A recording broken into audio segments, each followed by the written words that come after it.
All right, it's Yes here. I'm back with another video. A little play and explain. This time we're looking at some 200 NL. So, um, little change of pace. I have a table up here that I'm waiting for, and then we're two tabling on the side here. So, hopefully we can get into some spots. Definitely be like monitoring hands and whatnot on this other table to see if there's like anything interesting going on in terms of spots that we could go over later in the video. So hopefully my voice sounding a little bit more clear. I purchased it. I got a new microphone for Christmas, so pretty happy about that. And yeah, wanted to try it out. So I've been waiting to get back into the Plain Explain streets so that we could get this thing, going and put to good use. All right, so these are some very tight positions. I have a cold caller here. I think the best course of action would be to check really high frequency here, and then put pressure on this range. Like my hand is so strong that, or like has so much equity that even if my opponent here like jams on me in this check raise line, like seems like totally okay to me. And then this also,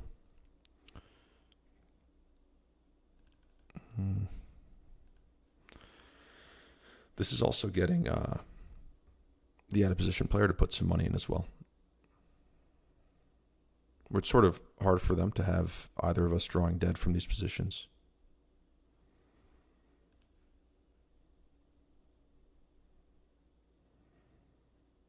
That worked out pretty well.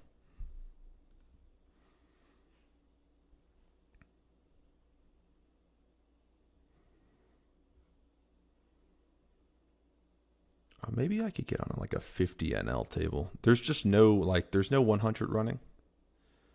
And yeah, I don't think I could get on a 50 table right now. It looks like everything's kind of filled up. So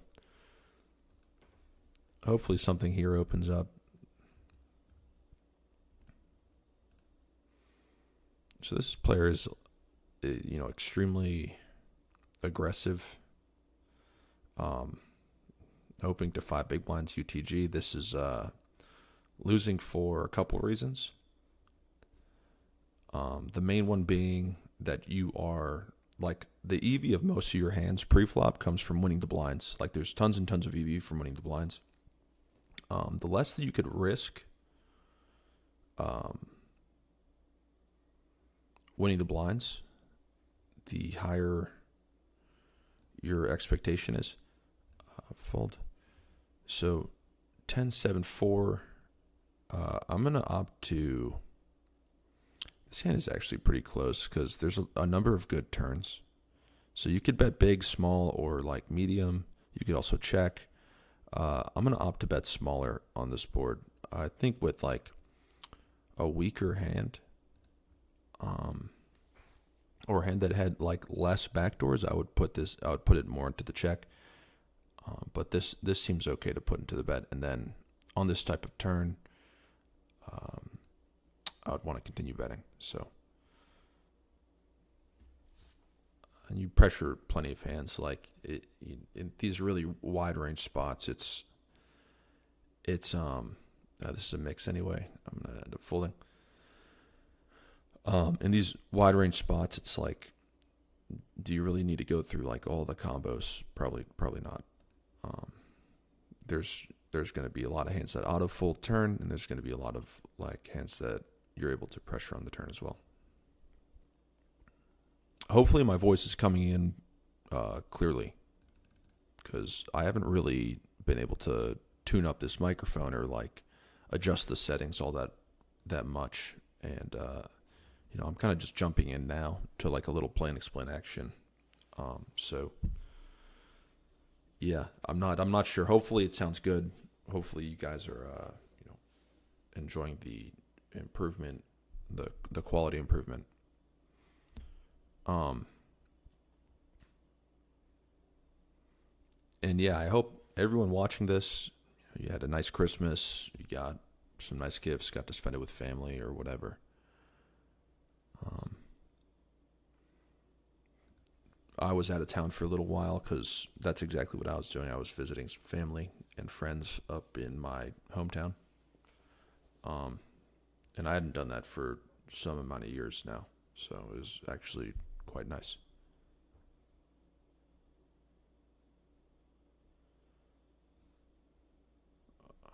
Wow. Okay, so this is a 3-bet pot with a cold caller there. King 9 will muck this. This is like this seems like a pretty good table. All right, we open the button here. We get cold called by a likely weaker player from the small blind. I'm going to continue with a bet here. You could opt to check back, but I think betting is perfectly fine. You could use a smaller bet or a larger bet. I think I'd probably have preferred to use a smaller bet, but it's nicer to put pressure on hands like 7s and 8s and like 5s. Turning a 10, I think it's pretty nice to check this back.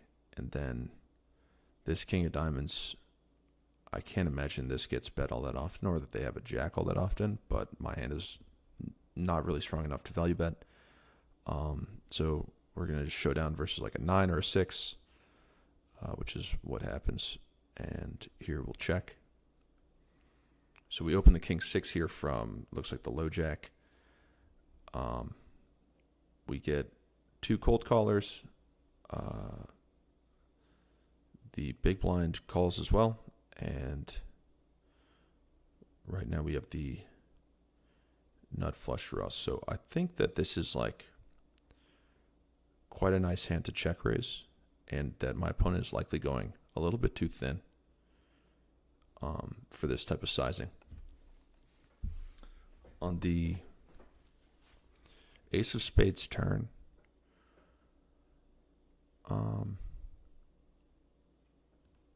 I'm going to check, which is likely what you would want to do quite often. This board, you'd want to do a lot of checking. You'd want to do some betting. I opted to just bet this time, but it's not necessarily like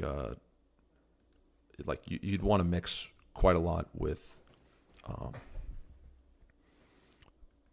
like almost every single hand in your range, just because all of your hands are so susceptible to bad runouts. And then here facing half pot, it's kind of tough when they snap check the turn. I don't know how thin they're going. Obviously, like my hand really sucks, blocking quite a lot of continues on the flop that are now just like airball bluffs. So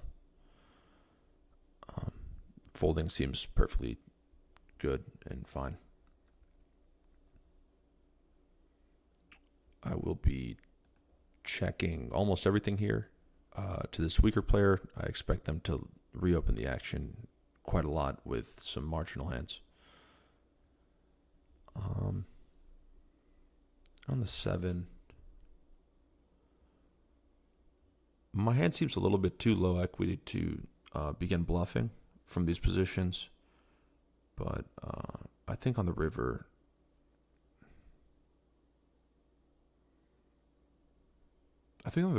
I'm still happy to show this down. Okay, and we ended up winning versus Queen 10 offsuit and King Queen. King Queen seems like quite a nice hand to squeeze, actually. So, quite a passive play. You know, it's probably indifferent. It may be indifferent in theory, but I think squeezing may outperform flatting for a few reasons, depending on who the RFI is. I'll try and keep this video pretty short as well. Maybe just go over like one hand post session. Do I want to? I think I'm going to flat this with this weaker player in the big blind. Just seems like my hand is going to gain some EV from this player calling quite a lot. Then on this type of turn, so my hand, this is like a prime bluff candidate, honestly. So I'm just going to use a pot size and then likely barrel quite a lot on the river. Except in this sort of situation, I think when my opponent like snap calls, I'm okay giving this up. It looks like they turned to 10. If it's a spot where it's like, okay, do they fold a 10? If you're not really that positive that they fold a 10, then I think it might be prudent to give up the river because that's basically the indifferent portion of their range. That's like only a portion. That's all. I'm sorry. That's only a part of the indifferent portion of their range, where it's like, you know, you'd hope that they would fold some ace X as well, but I've already sort of resigned to that not happening. So we open button, small blind flat, continue flop and call, and then we're going to check back this turn. We drill a queen on the river. I'm going to call here. We lose to 2 pair. It's an interesting play from my opponent. Fold. Let's see if there's anything interesting going on this table. And there is, right off the bat, there's like a 4 big blind, low jack open, and a cold call with a big blind overcall. The low jack bets full pot on king deuce deuce, and the hijack calls. Big blind folds. So this is turn just goes check check, like snap check check, and then 3/4, a non all in raise size, and a call. And this guy had cold called the hijack with 7 deuce of spades. Wow. So this is a good table to get on. If a seat ever opens up, I mean, that is exactly what we'll be doing, is we'll be sitting there.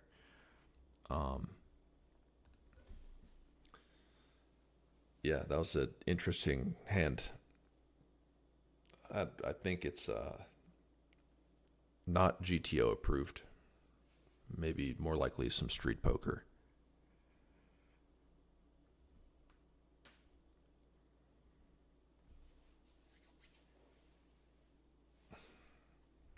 All right, so this is an ISO from the hijack. We 3-bet the cutoff. They call. Ace 5-5. You wouldn't want to range bet a board like this, really, like in a similar configuration. So I'm happy to check back. This is the type of hand that would want to check back. And here we will be 3-betting the big blind.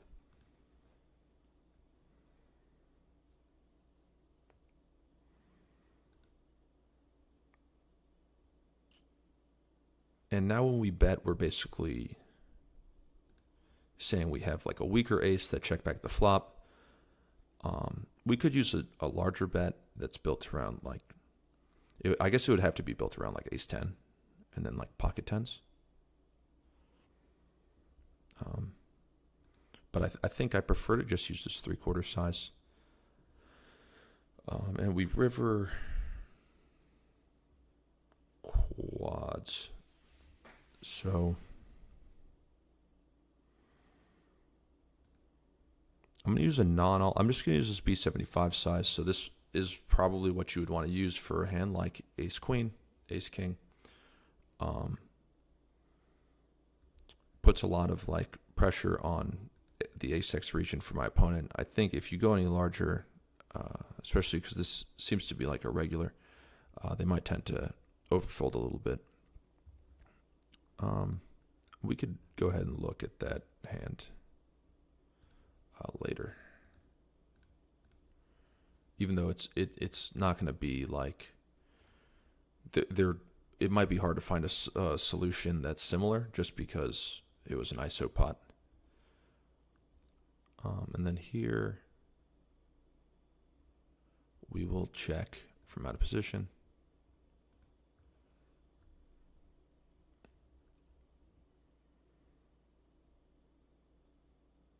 And then I'm like sort of inclined to fold right away, even with this hand facing like a larger bet,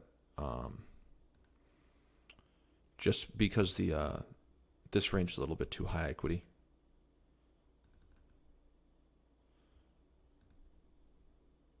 And we'll be 4-betting the kings here.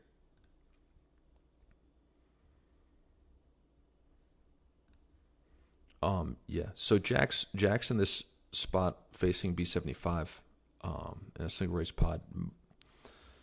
Definitely not folding with the diamond, right? Or even maybe like without a diamond, it's probably losing to fold. But versus like a fishier player, like I think when they start using these larger sizes, like there's just a number of like strong hands that go into that size, as well as like high equity bluffs. So it ends up not really being worth it to bluff catch, just because the overall equity of their range is like slightly too high, and there's gonna be like you're just gonna way under realize. Here 5-4. We'll mix, and then on an 89 we'll call.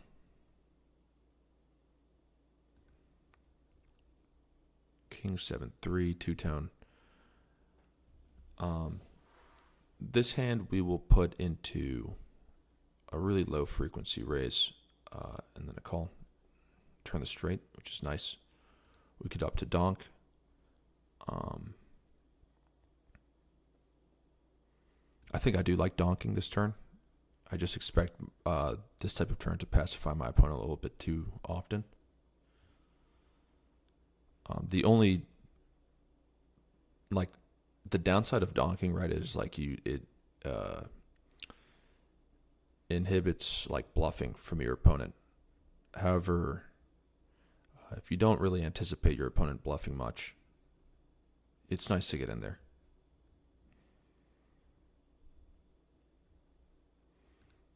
And that's another spot that we could look at later. All right, here we have bottom set. We're facing an overbet from in position. I think we have to continue with a call. This is already getting a little bit crazy. And we'll check here.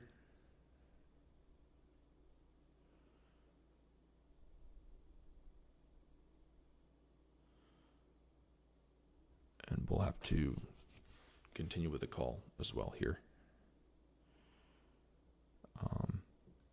Not really loving it. This is like total dog shit. River card. I could have fast played this at some point, but like when you're facing the overbet on the flop. Wow. Okay. I'm not exactly sure what to make of that hand. I'm sure some of you will have like strong opinions about raising the flop, but my thoughts on really dynamic boards like that are that when you're super deep, you're susceptible to like some really bad runouts, and like there are very, very few hands that are willing to like put all the money in across 3 streets. So I don't even think bottom set there facing an overbet on the flop would really be looking to pile all the money in necessarily. Like it would have to be legitimately like 9-7, which is not a hand I have from those positions. I think we're going to end the video actually next hand. So we'll play this one and then we'll call it because I just hit the 20-minute mark. And, yeah, so I'm going to bet this one. I think you could go either way. But betting seems a little bit more effective on this type of board where, like, the calling range for my opponent might be more like pocket pair heavy, suited connectors, like lower cards that have like worse or like not so good connectivity on Queen Jack 4. So instead of like leaving it to my opponent to start bluffing with some of those hands, I will just pressure them with a small bet and generate a lot of like auto folds. Also hard for the out of position player to defend there. So I'm going to end the video here. I think it would be good. Maybe you know what? I'm going to do a little hand review at the end of this and add it to the video. So it'll just be like one hand, and I'll put it at the end of this video. So I'll see you guys in 1 second. All right, what's going on? Little bit of hand review action at the end of the video. So I pulled up 2 spots, try and speed run through them, keep the video under 30 minutes. The first one, this is going to be a pretty simple spot, or like common spot, not really that simple, but button versus big blind, single raise pot at 100 big blinds deep. So we had a button open, 2.5. We defend with a 5-4. So this is already like, this is how rusty I am. I'm really not sure if this hand defends at any sort of frequency, at any rake structure. So I think it's at the 200 NL rake structure, this is a mistake for sure because I looked it up. So in the solution that we're going to look at, I've added this combo, at a really low frequency, which is sort of like mimicking how I'd play in game. Anyway, we get the King 7-3 two-tone, and we have 5-4, so it's a gut shot with without the suits on the board, pretty much.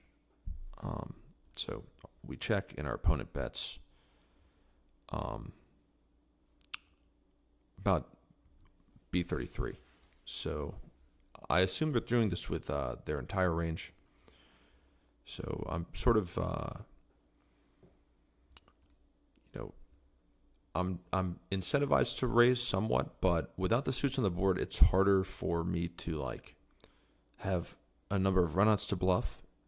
And when I do make my hand, it's harder for me to like get all the money. So it's nicer to have like a club or a diamond, for instance, when you're check raising this type of hand on the flop. However, maybe you'd want to mix it at like a lower frequency, just because you wouldn't want to have like all like high equity draws in your check raising range. So otherwise your opponent could like way overfold, and it would be perfectly fine for them to do that. Here on the turn we get the 6 of diamonds, which brings in 5-4. It brings in some other hands as well. It makes the board a lot more dynamic, and we end up donking quarter pot, and our opponent folds. But the interesting part about this hand is like the decision to check call on the flop and then the decision to donk turn. Basically what went into this decision was like I thought my opponent was going to be checking back way too often. Checking back too often and betting hands that have too much equity. So when that's the case, I'd prefer to put this hand into a donk, like the donk line, because it's just making a little bit more money in there, I think. But we will see. So I've pulled up the solution here. I've only solved until the flop pretty much, where I have the in-position player range betting. And now we're looking at the solution for the out-of-position player here. So this is the strategy. And I've added 5-4 offsuit as like combos that will bluff, or 5-4 offsuit as like combos that will be in the out-of-position range.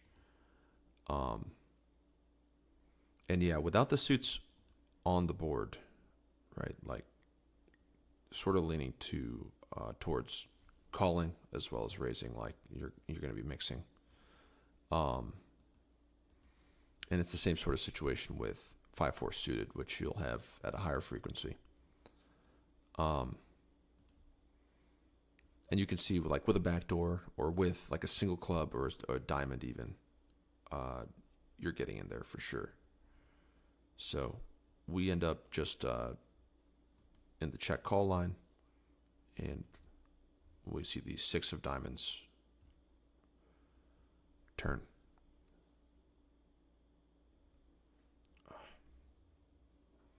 So, like, it looks like, this is not like a theoretically sound strategy as the out of position player, but maybe one thing that we could do would be to lock this strategy here. To basically not really include as many bets. So, like, we could, for instance, I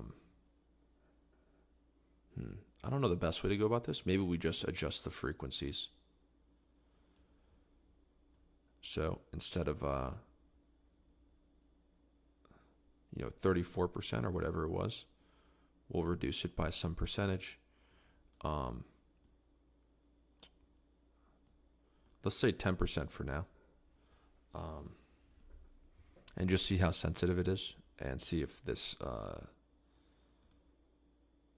induces out of position to do like any sort of donking.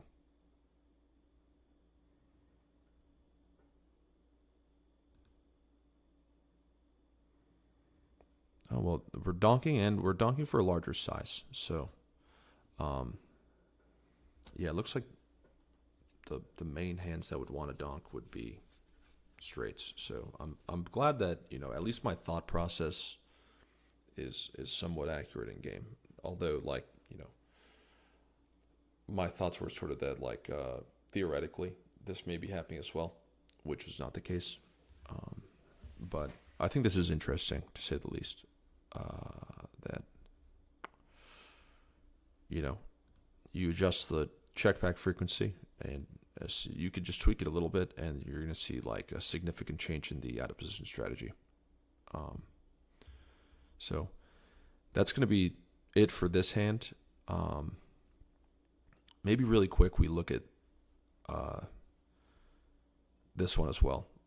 So this is a hijack versus cutoff ISO pot, or 3-bet pot versus an ISO. I've pulled up the solution for this as well. So we get a UTG limp from like a big time fish. A reg ISOs the hijack, and we 3-bet 10s from the cutoff. Our opponent folds. So here you could either flat or you could 3-bet. I think 3-betting outperforms flatting because, like, if this player has a hand that's going to call 4 big blinds, it's likely that they'll call, like, they're sort of just like calling wide regardless. And you put a lot of pressure on the hijack, who may be ISOing sort of wide, and you get to pick up all this dead money and just realize, without having to see a flop. So, ace 5-5, this is not a board that I would really range bet at all. It goes check, check. We get the 10 of hearts turn, and we decide to use the B75.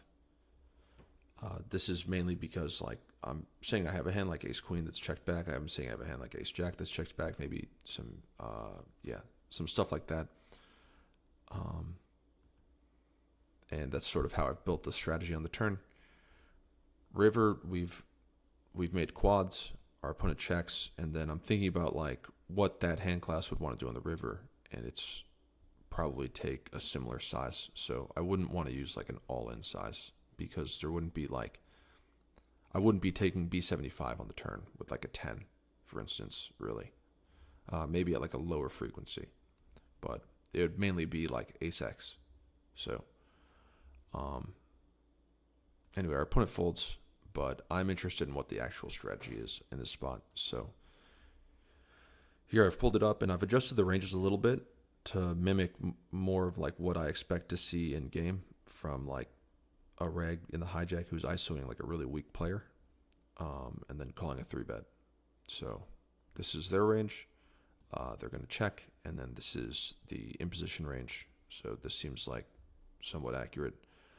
And yeah, like I was saying in game, like not really a spot that I would like range bet at all.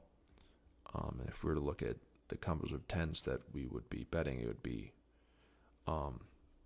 tens with a club, unblocking some like king high floats and stuff like that. So I think the combo I did have had the suits on the board, but this is not something I was really like honed in on in game, to be fair. So we're going to check back, and we'll get the 10 of hearts turn.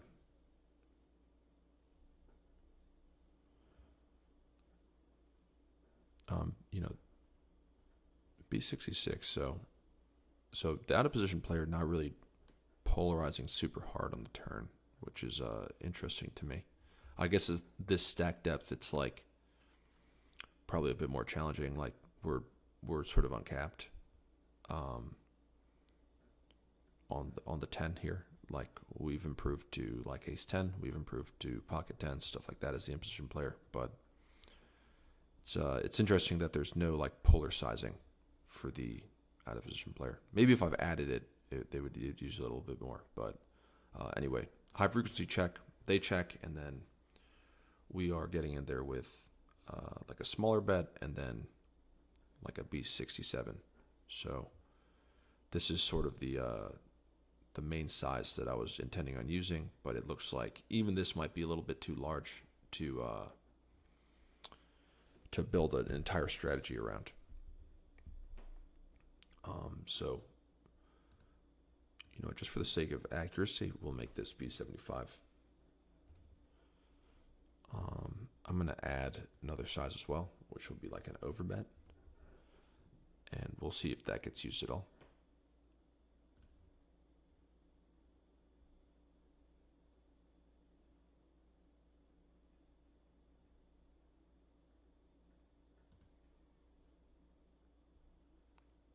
Yeah, so no overbetting really at all. So at least I'm happy with the decision to not use any big bets in my strategy. But seems like smaller bets were a little bit more efficient than using the B75. So just gonna speed this up a little bit. This is the strategy we're playing. B75, and our opponent calls. So I don't expect a lot of raising on the turn, really, in this line at least. So I would anticipate a hand like jacks, or a hand like even some of these pocket pairs might stick around a little bit, right? Like in game, I could see like a reg calling nines for one street here, but I could be wrong about that. I don't know. Anyway, the hijack calls, and then we get the 10 of what? 10 of clubs on the river. And our opponent is supposed to donk. So this makes a bit of sense to me now that I'm looking at the solution, obviously, right? But like our range as the imposition player is sort of devoid of like a lot of 10x, because we're not going to really be putting into this size. That sort of goes into like why I've developed the strategy I did on the river. But it seems like you do want to just play for all of it. I just don't know, like, if this is like logically, this doesn't really make a lot of sense to me to want to just bet 250% pot. And I think that this would basically just get overfolded versus like all the time. So, I would anticipate it would basically just be like a B100 or B75. But I could be having the wrong intuition, because like the reason I thought maybe they'd use some normal sizes is because you would have hands like ace king, you'd have hands like ace queen, ace jack, that would want to take that size on the river.